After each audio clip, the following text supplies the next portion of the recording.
Hay otro Mundó que fuera consejero de gobierno. Pues yo desconozco por qué aparece en este texto, pero yo le puedo decir, porque esto sí lo sé yo, no sé si quien haya escrito eso tiene la misma información que yo, pero yo sí sé que no asistí a esa reunión. Usted pone en mi boca palabras que no he dicho yo en ningún momento, y si lo he transmitido así, aprovecho para aclararlo. Yo no digo que esto no fuera conmigo, yo le digo que lo relevante cuando se recibe un requerimiento es la conducta posterior. Yo le digo que la conducta posterior fue la propia de atender esos requerimientos. Que quizá usted no comparta esa opinión, pero esa es la mía. ¿En qué sentido los atendió? Lo he explicado antes. En el ámbito de mis competencias, no realizar ningún acto o resolución o acción tendente a realizar aquello que se me decía de no realizar.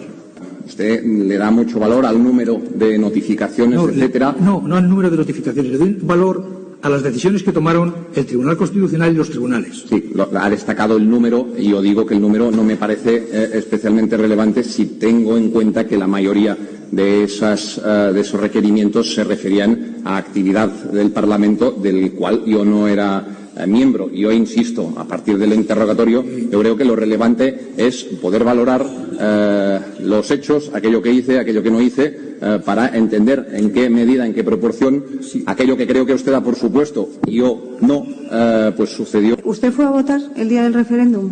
Sí, como 2.300.000 personas. El referéndum se celebró, y si se desarrolló el decreto 139 o no es una cuestión que se puede valorar, y se tendrá que valorar a partir de los hechos en base a los cuales se pueda determinar cómo se organizó ese referéndum. Pero yo insisto, a mí se me interroga por el delito de malversación, y lo que puedo dejar claramente establecido en mis respuestas es que para organizar ese referéndum no se gastó un euro, como dijo el propio ministro de Hacienda, Cristóbal Montoro, en sede parlamentaria. No se gastó ni un euro de la Generalitat para organizar ese referéndum.